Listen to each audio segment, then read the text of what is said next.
มายืนถ่ายอยู่เทิงนี่ลงไปแม่โอ้ยก็แล้วบออยู่นี่ละอยู่นี่ละมีน้ำพาแบ่งเยอะลงแน่ละบ้าเจ้าเจ้าลงนั่นเจ้าหนักมุดบ้านเนี่ยบอ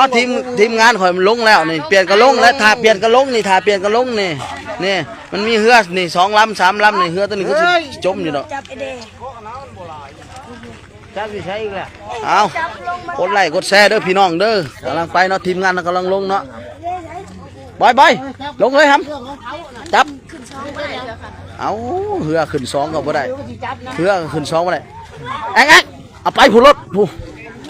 ไปผู้เลยไปผู้รถโอ้ผู้ใดมีเรือดีๆเด้อมาซอยเด้อพี่น้องเด้อผู้ใดมีเรือดีๆเด้อมาซอยเด้อ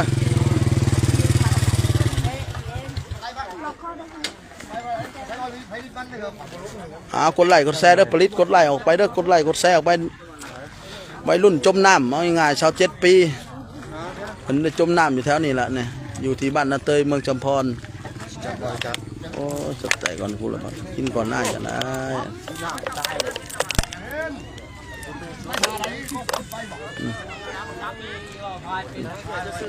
เจ๊มูเพิ่นก็มาเจ๊มูกับผัวเพิ่นเนี่ยเจ๊มูเพิ่นมาได้เจ๊มูเขาไอ้น้อยบ่ใส่เพิ่นไปบ่น่ะเจ๊มูเพิ่นมาน่ะเจ๊มูเพิ่นนี่เจ๊มูเพิ่นผัวเพิ่นเอาโหดจับปัดสุกไปได้โดยถือ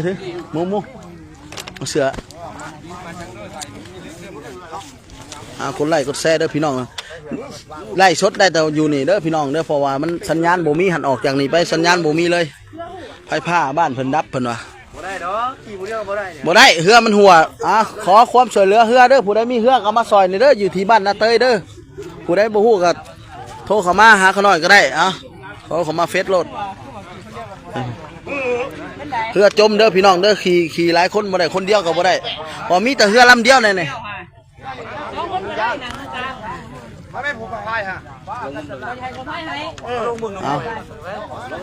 เด้อพี่น้องเด้อผู้ใดมีเรือก็มาซอยเด้อผู้ใดมีเรือก็เด้อ27 ปีเฮ็ดแนวใดคือจมกาบ่ฮู้คือกันเด้อนี่เด้อเพราะว่าเอาง่ายๆซะ30หรือ40ก็จมได้เพราะว่าน้องตัวนี้เพิ่นอยากได้เพิ่นเสี่ยงมึงแล้วถ้าบ่เห็นมื้อนี่ก็คือวิทย์วันศิลป์จังเห็นเพิ่นว่าเพิ่นเทียมเบิ่งถ้าว่ามีอาจารย์เก่งมาสูตรก็เห็นมื้อนี้เพิ่นว่าเพิ่นกำลังสิไปนิมนต์พระอาจารย์เนาะไปมุนเพิ่นมาซอยเพิ่นสิหันเพิ่นค่าเวียกกับมื้ออื่นพุ่นละพี่น้องผู้ใดมีเรือก็มาซอยเพิ่นเด้อผู้ใดมีเรือก็ทีมงานเฮาก็ลงไปผู้เดียวเพราะว่าเรือมันขี่หลายคนบ่ได้เรือลำนี่ก็ขี่บ่ได้ขี่คนเดียวก็จมนี่กำลำน่ะบ่มีเรือเด้อพี่น้องผู้ใดมามีเรือก็มาซอยหาซอยกันเด้อซอยเอาบุญเอานี่ละนำกันนี่แหละผู้หญิงหรือผู้ชายจมน้ำผู้ชายเด้อเจ้าผู้ชายเจ้าผู้ชายอายุ27 ปีคนบ้านนาเตยเมืองจำพรแขวงสวรรค์ในเขตเด้อผู้ชายจมแต่บ่ายโมงแต่นี่จักโมงเลยนี่จักชั่วโมงเลย5 โมงแรงเลยนั่นหลายชั่วโมงอยู่ประมาณ4 ชั่วโมงจมลงมันก็คอยก็บ่คิดนะว่าผู้ใหญ่คือจมได้ก็เลยเพิ่นว่าเรื่องบ้านเพิ่นเนาะมันมีอาถรรพ์อยู่นี่ครับเขาน้อยก็เลยเสือซะแต่จริงๆ27 ปีนั่นสิบ่อยากจมนะก่อนเนาะแม่นบอกเขียวว่า27 ปีสิบ่จมเพิ่นว่าหมู่เพิ่น4 คนน่ะดึงไว้บ่อยู่มีคนมีเอาง่ายๆซะเพิ่นว่าพญานาคดึงลงไป4 คนน่ะหมู่เพิ่นดึงไว้ก็บ่อยู่คาดมันสิไปแล้วบ่ว่ากันความตายมีแขนคอบัดยางมีแต่ให้กำลังใจครอบครัวเพิ่นแหละกับทีมงานเฮาก็สู้จนค่ำมืดพุ่นแล้วจังสิได้กลับกันว่า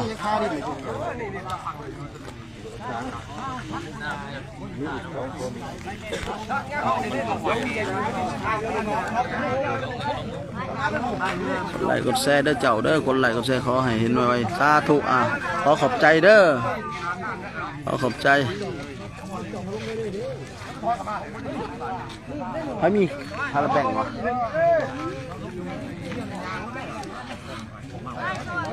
เบิด